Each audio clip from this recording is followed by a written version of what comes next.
ಹೊಂದಾಣಿಕೆಯ ಚಟುವಟಿಕೆಗಳು ಪ್ರಮುಖ ಅರಿವಿನ ಪ್ರಕ್ರಿಯೆಗಳಲ್ಲಿ ಒಂದಾಗಿದೆ. ಈ ಚಟುವಟಿಕೆಗಳು ಮಕ್ಕಳಿಗೆ ಮಾಹಿತಿಯನ್ನು ಅರ್ಥ ಮಾಡಿಕೊಳ್ಳಲು, ಸಂಘಟಿಸಲು ಮತ್ತು ನಿರ್ಧಾರಗಳನ್ನು ತೆಗೆದುಕೊಳ್ಳಲು ಸಹಾಯ ಮಾಡುತ್ತದೆ.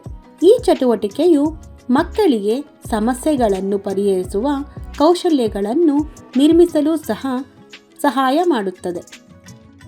ಈ ಚಟುವಟಿಕೆಗೆ ಅಗತ್ಯವಾದ ವಸ್ತುಗಳು ಇಲ್ಲಿವೆ. ಪರಸ್ಪರ ಭಿನ್ನವಾಗಿರುವ ಆಕಾರಗಳನ್ನು ಬಳಸಿ. ನೀವು ಪ್ರಾರಂಭಿಸುವ ಮೊದಲು ಮಗುವಿಗೆ ಆಕೃತಿಗಳ ಮತ್ತು ಬಣ್ಣಗಳ ಹೆಸರುಗಳನ್ನು ತಿಳಿದಿರಬೇಕು.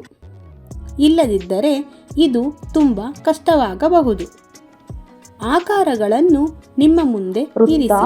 ನಿಮ್ಮ ಕೈಯಲ್ಲಿರುವ ಪ್ರತಿಯೊಂದು ಆಕಾರವನ್ನು ನೋಡಿ ಮತ್ತು ಅದನ್ನು ನಿಮ್ಮ ಮುಂದೆ ಇರುವ ಆಕಾರದೊಂದಿಗೆ ಹೊಂದಿಸಿ. ಆಯತ, ಚೌಕ,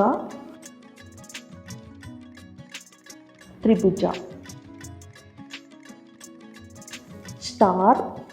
ನೀವು ಮಾಡಿದ ಹಾಗೆಯೇ ಮಗುವಿಗೆ ಮಾಡಲು ತಿಳಿಸಿ. ತ್ರಿಭುಜ,